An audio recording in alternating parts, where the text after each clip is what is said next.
अस्सलाम वालेकुम, मैं हूं किरण नाज। लंदन के तस्करे के बगैर पाकिस्तान की सियासत मुकम्मल नहीं होती। कभी किसी को उनका वफादार बनाकर सियासत की जाती है तो कभी वहां मौजूद अशखास पाकिस्तान को चलाने की सियासत करते हैं या पाकिस्तान की सियासत को चलाते हैं। लंदन में इस वक्त वज़ीर आज़म पाकिस्तान और मियां मोहम्मद नवाज शरीफ की पै दर पे मुलाकातें हो रही हैं। बताया जा रहा है कि नए आर्मी चीफ के तकर्रुर का फैसला हतमी मराहिल में दाखिल हो गया है। इत्तेहादियों से मुशावरत भी हो रही है, लेकिन फिर इसमें इतना वक्त क्यों लग रहा है? क्या इत्तेहादियों को मनाने में देर लग रही है? कल वज़ीर आज़म शहबाज शरीफ ने अपने बड़े भाई को पाकिस्तान वापसी के लिए अलविदा कहा, लेकिन चंद ही घंटों बाद बताया गया कि वज़ीर आज़म ने पाकिस्तान ना आने और लंदन में मज़ीद क़याम का फैसला किया है। इसकी एक मुमकिन वजह तैनाती का मामला भी हो सकता है, लेकिन डेली मेल केस में जुर्माना होना भी मुमकिन वजह हो सकती है। इस मामले पर भी बात करूंगी, लेकिन तैनाती पर मुशावरत को सदर मुमलिकत डॉक्टर आरिफ अलवी आइन से मुतसादिम कह रहे हैं। सदर मुमलिकत ने बताया कि मामलात को दुरुस्त करने के लिए इदारों से अब भी बातचीत जारी है। इमरान खान भी लंदन में होने वाली मुलाकातों पर बार बार सवाल उठा रहे हैं। तो कहता हूं जो मेरिट के ऊपर चीफ है उसको बनाना चाहिए। मुझे तो कोई अपना आर्मी चीफ नहीं चाहिए, फिर से ना मुझे अपना कोई जज चाहिए, ना मुझे कोई अपना आईजी चाहिए। पिछले 5 दिन से पाकिस्तान का 3-4 दिन से प्राइम मिनिस्टर भी गया हुआ है और भी लोग गए हुए हैं। और मकसद इनका क्या है? वहां जाके फैसला हो रहा है कि पाकिस्तान का आर्मी चीफ कौन बनेगा। लंदन से ही एक और अहम मामला डेली मेल केस का है। 2021 में बरतानवी अखबार डेली मेल में बरतानवी सहाफ़ी डेविड रोज की जानिब से शाये आर्टिकल में मियां शहबाज शरीफ और उनके दामाद अली इमरान पर ज़लज़ला ज़दगान के लिए बरतानिया की जानिब से दी गई इमदादी रकम में मुबैना खुर्द-बुर्द और मनी लॉन्ड्रिंग के संगीन इल्ज़ामात आयद किए गए थे, जिस पर जनवरी 2022 शहबाज शरीफ और दामाद ने अखबार और सहाफ़ी के खिलाफ बरतानिया में हतक इज़्ज़त का दावा दायर किया। केस की इब्तिदाई समात में अदालत ने इस आर्टिकल को हतक आमेज करार देते हुए डेली मेल से तमाम इल्जामात के सबूत तलब किए। मुस्लिम लीग नून ने इस पेशरफ्त को शहबाज शरीफ के लिए क्लीन चिट करार दिया था और मरियम नवाज ने तो चचा को इंटरनेशनल सादिक और अमीन कह दिया था। इंटरनेशनल सादिक और अमीन अल्लाह ने बना दिया। इंटरनेशनल सादिक और अमीन अल्लाह ने बना दिया। अच्छा, डेली मेल जवाब जमा करवाने में लीतो लाल से काम लेता रहा। 9 मरतबा स्टे ऑर्डर हासिल किया गया और रवा साल मार्च में कई सफ़ात पर मुश्तमिल तवील जवाब अदालत में जमा करवाया। डेली मेल के जवाब पर अदालत से शहबाज शरीफ और उनके दामाद से जवाब तलब किया था, जिस पर शहबाज शरीफ के वकीला ने अदालत में ये उज़्र पेश करके कि उनके मुवक्किल वज़ीर आज़म पाकिस्तान हैं और इस वक्त मसरूफ़ हैं, जवाब के लिए मज़ीद मोहलत तलब की है। लेकिन बरतानवी जज ने यह कहकर सदा मुस्तरद कर दी कि मेरी अदालत में वज़ीर आज़म और आम आदमी बराबर हैं। शहबाज शरीफ को अब अपना तफसीली जवाब 13 दिसंबर तक जमा करवाना है। साथ ही अब तक जो मोहलत मिली थी उसकी लीगल कॉस्ट 23 नवंबर तक डेली मेल को अदा करना होगी। अगर शहबाज शरीफ बरवक्त और तसल्ली बख्श जवाब जमा नहीं करवा सके तो क्या होगा? बात करने के लिए प्रोग्राम में आज बरतानिया के बैरिस्टर राशिद असलम साहब ज्वाइन कर चुके हैं। खुशामदीद आपको कहूँगी। पाकिस्तान मुस्लिम लीग नून के सीनियर रहनुमा निहाल हाशमी साहब प्रोग्राम में साथ मौजूद हैं, आपको भी खुशामदीद कहूँगी। और इसके साथ साथ समर टीवी के लंदन से नुमाइंदे हैं नवीद चौधरी, वो भी मुझे ज्वाइन कर चुके हैं। नवीद, आपसे ही बात का आगाज़ करते हैं। अस्सलाम वालेकुम। सबसे पहले तो मुझे ये बताइए कि डेली मेल केस के अदालती हुक्म में कहा क्या गया है? देखें, जो डेली मेल ने मियां शहबाज शरीफ के दोनों का जो अदालती मामलात चल रहे हैं उसके हवाले से उनकी तरफ से ये क्लेम है कि उन्होंने शहबाज शरीफ साहब की वकला ने वक़्त पर जो है वो जवाबात दाखिल नहीं किए, एविडेंस जो है वो उनको नहीं दिए, जिस वजह से उन्होंने अदालत को ये दरख्वास्त दी थी कि उनकी जो कॉस्ट है वो हमें दी जाए, जो कि अदालत के फ़ैसले में लिखा है कि मियां शहबाज शरीफ साहब जो है वो उसके ऊपर जो जुर्माना यानी कि उनकी जो वकला की कॉस्ट है वो अदा की जाए, जो कि लगभग 30,000 पाउंड जो है वो फ़ैसले में लिखी है। और जो दूसरे अली इमरान हैं उनके दामाद, उनके हवाले से भी उनको जो है वो क्लियरली डायरेक्शन अदालत ने दी हैं और फैसले में लिखा गया है कि दोनों से जो है वो ये 21 यानी कि 21 तक जो है ये पेमेंट जो है वो अदा करना होगी। डेली मेल की तरफ से ये जो है वकला की जानब से अदालत में ये जमा कराया गया था, जो जज ने ऑर्डर किया गया है और फर्दर डायरेक्शन जो है वो दी गई है। सही। ठीक ठीक। राशिद साहब अस्सलाम वालेकुम सर, डेली मेल ने अपने दफा में जो जवाब जमा करवाया है सर, क्या उसमें कोई ठोस सबूत और शवाहिद मौजूद हैं, वो पेश किए हैं? जी बहुत शुक्रिया। उसमें जो इतलात है कि उन्होंने तकरीबन 50 पेजेस का अपना डिटेल रिस्पांस जमा करवाया, जिसको डिफेंस बोलते हैं, और उसी डिफेंस के हवाले से शहबाज शरीफ साहब ने बीइंग क्लेमेंट उसका एक रिप्लाई, कंप्लाइंट रिप्लाई फाइल करना था। तो एक तो ये मामला था जिसपे वो नहीं हो पाया था, और दूसरा जो स्टे इन्होंने प्रोसीडिंग्स का लिया हुआ था वो विड्रॉ किया गया। तो उस हवाले से ये दो इश्यूज थे जिसपे कॉस्ट पड़ी है, जिसपे कॉस्ट डाली गई है। जो 9 नवंबर की हेयरिंग थी उसको, और उसका जो ऑर्डर इशू हुआ 10 नवंबर को इशू हुआ है। तो इसमें बेसिकली अगर आप देखें इस किस्म के केसेस में जहां पे कंप्लाइंट ना हो क्लेमेंट या डिफेंडेंट, तो उस पर कॉस्ट पड़ती है। बट इसमें एक ऑब्वियसली एक फाइनेंशियली सेटबैक तो जरूर है शहबाज शरीफ साहब को, उनके दामाद अली इमरान को, बिकॉज 30,000 पाउंड उन्होंने 23 नवंबर को बिफोर 4:30 उन्होंने जमा करवाने। तो इसी तरह अली इमरान साहब हैं, उनको 27,055 पाउंड की कॉस्ट इन टोटल पड़ी है। तो ये टोटल तकरीबन 57,000 की कॉस्ट पड़ जाती है। ये एक जिस तरह मैंने पहले कहा कि एक ऐसे केस में एक सेटबैक जरूर होता है, और फाइनेंशियली सर आप बताइए कि कवानीन को बहुत अच्छे तरीके से जानते हैं राशिद साहब, मुझे बताइए सर कि जिस अदालत से डेली मेल को 9 मरतबा स्टे मिलता है, वहां शहबाज शरीफ को एक दफा स्टे क्यों नहीं मिलता? देखिए पहले जो स्टे था उसकी प्रोसीडिंग्स या वो डिफरेंट उसकी नौयत थी, क्योंकि पहले कोविड था। अगर आप देखें ना, कोविड के हालात की वजह से ट्रैवलिंग नहीं हो पा रही थी, तो डेली मेल वालों ने उस वक्त ये मौकफ लिया था कि हमने पाकिस्तान, हमारी टीम ने जाना है, वहां से एविडेंस कलेक्ट करनी है।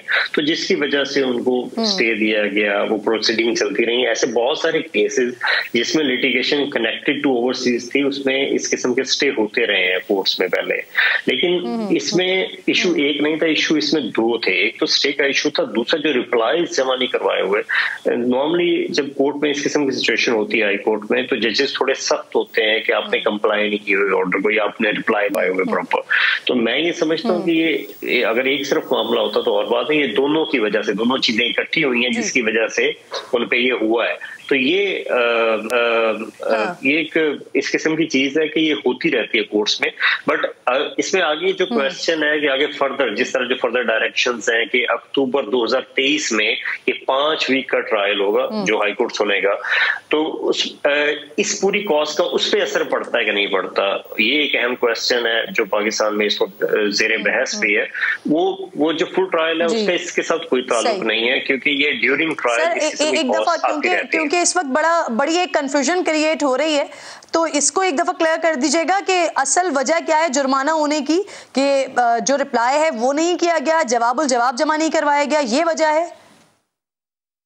दो वजूहात हैं उसमें। बेसिकली जज ने अपने जो ऑर्डर में लिखी हैं, एक तो जो स्टे की प्रोसीडिंग्स थी जिसको शहबाज शरीफ साहब ने विड्रॉ किया, उसके हवाले से एक तो वो एप्लीकेशन उनकी जो रिफ्यूज हुई है, और दूसरा उसमें ये जो रिप्लाईज इन्होंने देने थे वो नहीं दिए। ये दोनों को मिला के इनको कॉस्ट बेसिकली अदा करनी पड़ी है। करेक्ट कीजिएगा मुझे अगर मैं गलत कह रही हूँ तो, यानी कि इस वक्त तक किसी की ना जीत हुई है ना हार हुई है। जो पहले खुशी की शादियाने बजा रहे थे वो भी जल्दी कर गए, और जो अब शादियाने बजा रहे हैं वो भी वक्त से पहले कर गए। देखिए उसमें पहली जो मीनिंग हेयरिंग हुई थी उसमें कोर्ट ये देखती है कि ये आया इस केस को सुना जा सकता है या नहीं सुना जा सकता। उसमें जो चेज थे 1 और 2 उसकी बेस पे उन्होंने कंसीडर किया जज ने कि ये केस काबिल समाअत है, इसको सुना जा सकता है, जिसपे ऑब्वियसली एक विनिंग थी शहबाज शरीफ साहब की। लेकिन ये जो है ये ऑब्वियसली ये कॉस्ट का इशू है कि उसमें कंप्लाइंट नहीं थे शहबाज शरीफ साहब, जिसकी वजह से इनको कॉस्ट पड़ी है। तो ये विनिंग या लूजिंग वाला मामला अभी नहीं है, वो तो 1 साल के बाद होगा। लेकिन ऐसे केसेस में मोस्टली ये होता है कि हियरिंग से पहले ही कोई ना कोई पार्टीज अपने एग्रीमेंट पे पहुंच जाती हैं, कोई सेटलमेंट हो जाती है, और जहां तक मेरी इत्तलात है दोनों तरफ के बुकला एक दूसरे के साथ राब्ते में हैं और सेटलमेंट हो रही है। वो उम्मीद है कि वो हियरिंग से पहले हो जाएगी। सही है, बहुत बहुत शुक्रिया आपका बैरिस्टर राशिद असलम साहब थे। निहाल हाशमी साहब अस्सलाम वालेकुम। सर मुस्लिम लीग नून को एहसास है कि डेली मेल के मामले पर आप लोगों ने वक्त से पहले ही मुबारकबादें दे दी, वसूल कर ली, सर खुशियां मना ली? बिस्मिल्लाहिर्रहमानिर्रहीम। किरण, मैं राशिद असलम साहब को सुन रहा था, दोस्त हैं मेरे बड़े अच्छे, उनके दफ्तर में भी जाके बैठते रहे हम लंदन में, और जो बातें उन्होंने की मैं उससे सेकंड कर रहा हूँ। ये सिर्फ इंग्लैंड में नहीं होता है, पाकिस्तान के भी हाई कोर्ट्स और सुप्रीम कोर्ट में कॉस्ट लगाया जाता है, और ये उनके वकला की गलतफहमी थी या गलती थी या कोताही थी, व्हाटसोएवर। कोर्ट ये कहती है कि जब एक ऑर्डर हमने कर दिया तो उसकी कंप्लायंस लाजमी है, मैंडेटरी है उसे, क्योंकि फिर उसी बुनियाद पे प्रोसीजरल चीज है ये, इसे आगे बढ़ना पड़ता है, एक प्रोसेस है। अगर आप प्रोसेस को रोक रहे हैं और उसके अंदर ठीक है कोई भी वजह हो, जैसे उन्होंने कहा कि कोविड के मामला था, यहाँ पे अगर एक टाइम फ्रेम दिया हुआ था तो हम लोग आमतौर पे 5-7 दिन पहले जमा कर देते हैं ब्रांच में, ताकि वो जो रिस्पोंडेंट है या डिफेंडेंट्स है उनके पास पहुंच जाया करे वो कॉपी, ताकि वो जब नेक्स्ट डेट ऑफ हियरिंग पे कोर्ट पे आए तो वो तैयार होके आए और फर्दर फिर उसके जज को डिले ना करना पड़े। तो मैं ये समझता हूँ ये प्रोसीजरल डिले था, इसमें कोताहियां और गलतियां वकला के जानिब से हुई है। इसमें शहबाज शरीफ साहब का कोई लेना देना नहीं है, ना इमरान साहब का। शहबाज शरीफ साहब को उनके प्रोसीजर का नहीं मालूम होगा, ना ही इमरान साहब को मालूम होगा। ये प्रोसीजर जो उनके वकला है, जो वकला की टीम है, ये उसकी बिल्कुल सराहना गलती है। उन्होंने कोई भी एक्सप्लेनेशन भी नहीं दिया कि for what is the reason for delaying this matter. ये मैंडेटरी है, रिप्लाई जो है वो मैंडेटरी है, और वो अगर आप नहीं करते हैं तो आपका जो वो होता है वो राइट ऑफ हो जाता है, सर वैलिड बात करें सर, समझ आने वाली बात करें सर। मैं जरा जी बिल्कुल ठीक है, ये बड़ा क्लियर हो गया है, आपने बड़ा वैलिड पॉइंट रेज किया है यहाँ पर। अच्छा नवीद, मैं आपसे जरा वजीर आजम साहब के क़याम के हवाले आ रही थी, ये मजीद क़याम की मुमकिन वजूहात क्या है, क्या इत्तलात हैं आपके पास? जी बिल्कुल, जो मियाँ शहबाज शरीफ साहब की कल जब वो मियाँ नवाज शरीफ की उन्होंने आखिरी मुलाकात, और उसके बाद वो पाकिस्तान, आपने भी वीडियो देखी होगी, वो तमाम जो है वो तैयारियां मुकम्मल थी। फिर तकरीबन जब कल वो मियाँ नवाज शरीफ साहब से मुलाकात की उन्होंने अपने हुसैन नवाज के ऑफिस में, उसके बाद वो वहाँ से अलविदा ही तक उनसे मुलाकात थी और पाकिस्तान के लिए उड़ान भरनी थी। शाम उनकी जो फ़्लाइट 10 o'clock बताई जा रही थी, जो कि 40 से 50 मिनट के बाद उनकी तरफ से ये बताया गया कि उनकी तबीयत नासाज है, जिस वजह से वो पाकिस्तान आज नहीं जा सकते।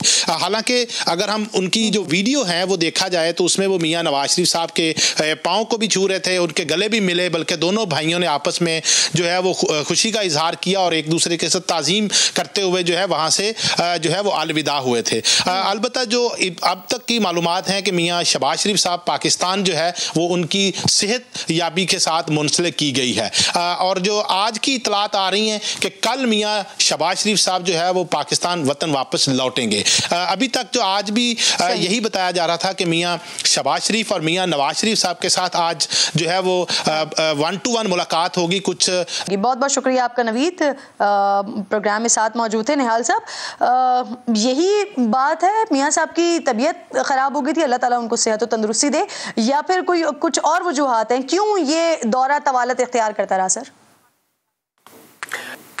किरण, आप बड़ी बाखबर एंकर पर्सन और एक मीडिया पर्सन है, आपको मालूम होता अगर कोई और वजूहात होती। और अपेरेंटली सोशल मीडिया और आपके चैनल्स में ही मैंने देखा जो उनकी रुखसती का जो भाई से गले मिल के आ रहे थे तो वो उतर के अपनी गाड़ी पे बैठ गए। और यकीनन इंसान की सेहत बड़ी नेमत चीज़ है, बहुत सारा वर्कलोड होता है, वो मुसलसल ट्रैवल कर रहे हैं गुज़श्ता कई माह से।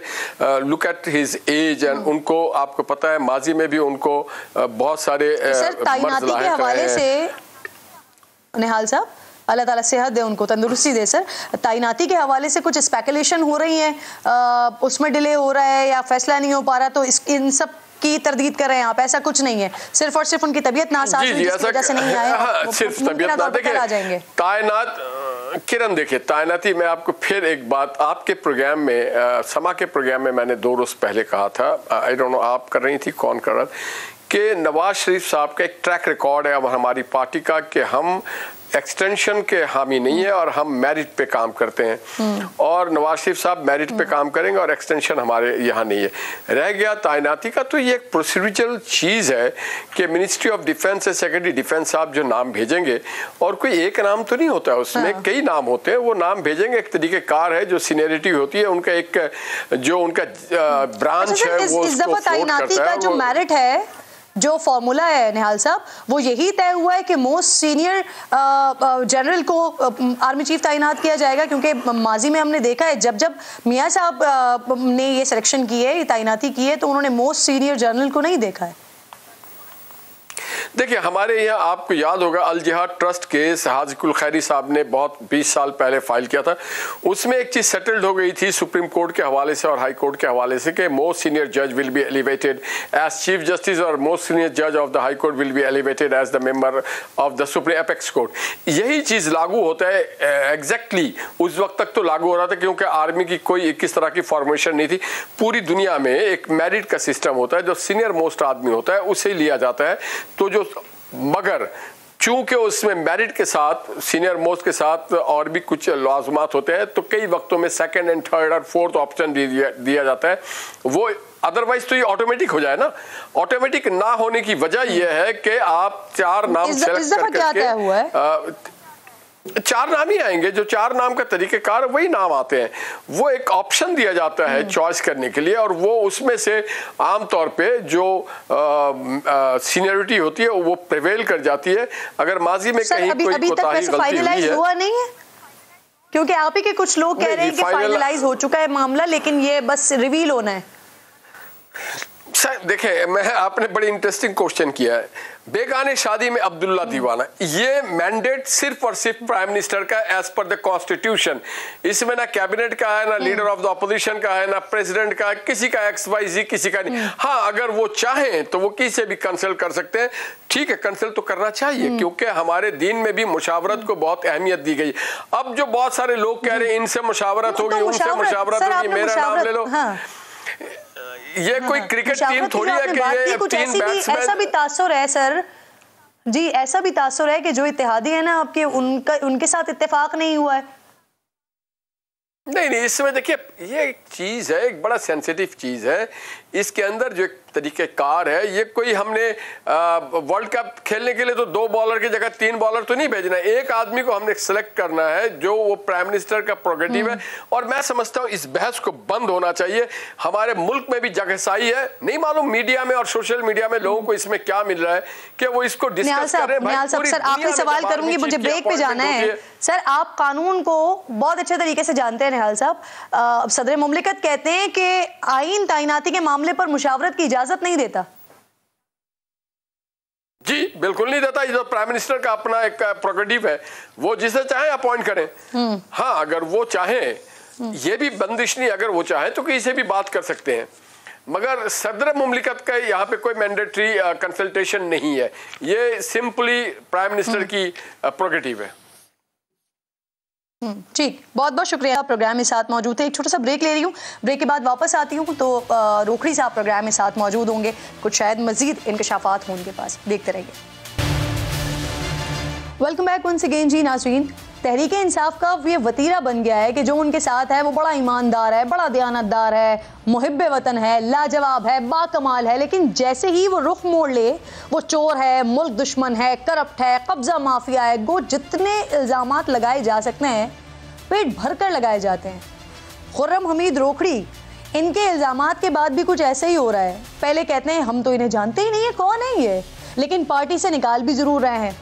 फिर कह रहे हैं वो तो जमात दावा में मशकूक सरगर्मी में मुलव्विस थे। ये बिल्कुल इसी तरह से हो रहा है जैसे MKM दहशतगर्द थी, लेकिन इमरान खान के साथ आने के बाद ब्लीच से धुल कर नफीस तरीन जमात बन गई। जहांगीर तरीन हो या अलीम खान हो, सब की ईमानदारी और दयानतदारी के किस्से खान साहब खुद अपने ट्विटर पैगामात में सुनाया करते थे, लेकिन जैसे ही उनसे सियासी इख्तिलाफ हुआ कोई ऐसा इल्ज़ाम नहीं बचा जो उन पर या उनकी फैमिलीज़ पर ना लगाया गया हो। नए नए इल्ज़ामात की जद में आने वाले खुर्रम रोखड़ी साहब इस वक्त मुझे स्टूडियो में ज्वाइन कर चुके हैं, आज मेरे साथ मौजूद हैं। अस्सलाम वालेकुम सर। जी वालेकुम अस्सलाम। पाकिस्तान तहरीक इंसाफ के नामालूम रुकन और साबिक रुकन हो गए हैं सर। साबिक ज़्यादा बेहतर है। आज क्योंकि एक और नया इंकशाफ हुआ है, फयाजुल हसन चौहान साहब ने किया है, तो सर जरा उसके बारे में भी बात कर लेते हैं। जमात दावा का हिस्सा थे आप, तहरीक इंसाफ के बाद रहनुमा कह रहे हैं कि आपकी तो सरगर्मियाँ ही मशकूक थी। उसको कहें कि जी आए और एक दुआ होती है, क्योंकि वो कई दफ़ा क्लेम करता है, दीनी आदमी भी क्लेम करता है, मजहबी भी वो टच देता है। हम सारे मजहबी हैं। उसको कहे कि बोलो कि तुम झूठ बोलने वाले के ऊपर अल्लाह ताला की लानत हो, झूठ बोलने वाले के ऊपर अल्लाह ताला की लानत हो कि मैं किसी तंजीम का कोई रहनुमा या उनका मैं कोई किसी ओहदे के ऊपर तरदीद कर रहे हैं आप इस इल्जाम जी मैं कह रहा हूँ उसको कहें कि आए चादर के अंदर अपने बच्चों को भी लेके आए और चादर के अंदर मैं भी बच्चों को लेके आता हूँ और कहो झूठ बोलने वाले के ऊपर अल्लाह की लानत हो और गर्क हो जाए। और अच्छा जमात दावा फलानी चीज़, नमाज पढ़ना जुर्म है, अल्लाह के दीन की बात करना जुर्म है, कुरान पढ़ना जुर्म है, मोहम्मद रसूलुल्लाह सल्लल्लाहु अलैहि वसल्लम के फरामीन बताना जुर्म है। मैं फौज के अंदर 23 साल नौकरी करके आ रहा हूँ, मेरी 23 साल का पूरा पैटर्न, पूरी फौज का पैटर्न, मैं आज भी पेंशन ले रहा हूँ। ये जिसका ये समा टीवी है, ये क्या नाम है हमारा जो भाई था जो पहले इसके अंदर था, पार्टी के अंदर था, इससे आला इंसान यही हमारे, इसको वजीर आला इसको बनाओ। ये जो बुजदार है ये तो है ही कुछ नहीं, अलीम खान से बेहतर इंसान कोई नहीं है वजीर आला के लिए। पार्टी से आउट कर दो, उसके बाद उससे बड़ा बदमाश कोई नहीं, उससे बड़ा गैंगस्टर कोई नहीं, उससे बड़ा गलीज कोई नहीं, उससे बड़ा गंदा कोई नहीं। मुझे बताएं ये है क्या चीज़, ये कर क्या रहे हैं? अच्छा सर, बहुत सारे लोग ना आपको पहचानते नहीं हैं, तो जरा आप उनके लिए बताएंगे कि खान साहब के साथ आपका कब से ताल्लुक है और पीटीआई में आप बाज़ाब्ता तौर पर शामिल कब हुए? देखें, मैंने 98 के अंदर पीटीआई के अंदर पहला जलसा दिया रोखड़ी में। हफीजुल्लाह खान न्याजी जो खान के बहनोई हैं, ये ज़ियाउल्लाह खान पाई खैल जो हमारे पायनियर रुकन हैं वो, हाकिम खान हाथी खैल हमारे मेरा जो बहनोई भी था वो, ये तमाम लोग उस वक्त आए, सईद खान एक ये फौत हो गए, ये वो लोग हैं जिन्होंने पार्टी खड़ी की। आपने 98 से पाकिस्तान तहरीक इंसाफ को ज्वाइन किया? 98 आई ज्वाइन इमरान खान। घर के अंदर मैं फौज के अंदर से भी आके इसको कर रहा हूँ। कि जो मामला शुरू हुआ है जहाँ से आपने एक डिफेंडिंग पोजीशन ली है अपनी, ये जो कोई डिफेंडिंग पोजीशन पहले ली थी, आप फैसल नसीर साहब वाला मामला था, इसमें मुलाकात के हवाले से, ताल्लुकात में बेहतरी के हवाले से, ये मुलाकात की ऑफर आपने की थी या खान साहब ने आपसे रिक्वेस्ट की थी, ये हुआ क्या था? क्योंकि सबसे बड़ा मखमसा यहाँ पर खड़ा हुआ है। बिल्कुल नहीं है, इतना क्लियर मामला है कि उसको दो बंदों को आप बिठा दें, 2 मिनट के अंदर ये मखमसा हल होने वाला चीज़ है। कहानी ये शुरू होती है कि मैं बनिगाला जाता हूँ, वहाँ पर कहानी ये शुरू होती है कि शहबाज गिल के ऊपर बहुत बड़ा तशद्दुद हुआ है और उसको ये कर दिया गया, वो कर दिया गया, फलां फलां, एक जो नैरेटिव बिल्टअप हुआ था। और एक बंदा पोस्ट हो गया जी फलां, उसका नाम है जनरल फैसल नसीर, और उसके बारे में एक नैरेटिव तैयार है कि इससे ज़्यादा नेगेटिव आदमी कोई है नहीं। लकीली मैं उस शख्स को जानता हूँ। जैसे आप किरण नाज अपने इस पूरे समा के अंदर पिछले 10 सालों में किसी को तो जानती नहीं होगी, तो who is the one who would tell me about के कौन अच्छा? तो किरण नाज अगर कहें कि मैं समा में 20 साल रही हूँ, फलाना बंदा या फलानी खातून जो है वो करैक्टर के लिहाज से, मॉरल्स के लिहाज से, प्रिंसिपल्स के लिहाज से 100 बहुत वो आला करैक्टर है, वो कभी भी इस तरह की हरकत नहीं करेगी कि अपने ज़ात के लिए वो को काम करे, वो मुल्क और कौम के लिए पेट्रियट। इस तरह से फैसल नसीर को जानते हैं? I know him since long. He is one of the most patriotic journal of Pakistan. मेरे से 2 कोर्स जूनियर है। मैं उससे कहा करता था कि मेरी दुआ है अल्लाह तुझे जर्नैल बनाए, मुल्क को तेरे जैसे जर्नैलों की जरूरत है। अच्छे भी होते हैं, बुरे भी होते हैं। तो ये मुलाकात की ऑफर किसने की थी? देख आप, हाँ ये जी, वहां से ये बात शुरू हुई। मैंने उस चीज को डिनाई कर दिया। मैंने कहा फैसल नसीर के बारे में ये जो आपका कॉन्सेप्ट है ये सारा टोटली जस्टिफाइड ही नहीं है। ये मेरी आदत है, ये वो मैं भुगतता हूँ अपनी इन आदतों को।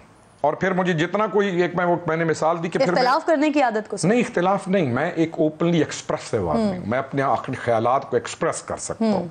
मैं एक गुंगा आदमी नहीं हूँ अल्हम्दुलिल्लाह ताला। मैं सोचता तो आपने ऑफर की? नहीं सुने ना, पूरी बात सुने। मैंने ऑफर क्यों किया? You are taking the things toward that side. मैंने कहा ये काम हुआ नहीं है। किरण ये जो है ना, किरण ऐसी नहीं है, किरण बहुत अच्छी बच्ची है, ऐसे है, ऐसे है, ऐसे है, ऐसे जो तुम कह रहे हो किरण ऐसे नहीं है। उन्होंने कहा ये तो फिर शहबाज गिल के साथ किसने ये सारा कुछ किया? ये सारा कुछ उसने किया। मैंने कहा ये गुमान है, you do not have the evidence. गुमान नहीं है, किरण भी कर सकती है, वो भी कर सकती है, ये भी कर सकती है, ये गुमान है। और ये ऐसा नहीं है, ऐसे नहीं है। He is the best man at the seat, और वो पाकिस्तान के लिए, इमरान खान के लिए, सबके लिए बेहतरीन आदमी है। सुलेमान जाता है अगले दिन, दे आर गोइंग जेलम की तरफ ये जा रहे हैं, गाड़ी के अंदर बैठे हुए हैं, सुलेमान पीछे गाड़ी की पिछली सीट पे बैठे हुए, आगे 4-5 बैठे हैं। वहाँ पे जैसे हमारी इनर बातें मैं कई दफ़ा कहता हूँ कि निजी मजलिस की बातें बाहर नहीं की जाती। जब सुलेमान ने ये इंटरव्यू फेंका अपना, वो एक वीलॉग फेंका हामिद मीर साहब के पास, मैंने कहा तुमने पेंडोरा बॉक्स खोल दिया, तुमने वो चीज़ जिसको मैंने डिस्कस ही नहीं करना था कभी, लाना ही नहीं था। हमने कोशिश की, हो जाती अल्हम्दुलिल्लाह, ना हो जाती, इमरान खान की अपनी मूवमेंट है, चाहे मुझे पसंद आए ना आए, मैं ज्वाइन करूं ना करूं, फौज जाने, इमरान खान जाने, मैंने कहा now you have open the Pandora box. इससे थोड़ा सा पहले चले जाएं। मैं आदत से मजबूर फिर फैसल नसीर की अगेन तारीफ कर दी, रोज टीवी पे आ गया, मैंने तारीफ कर दी।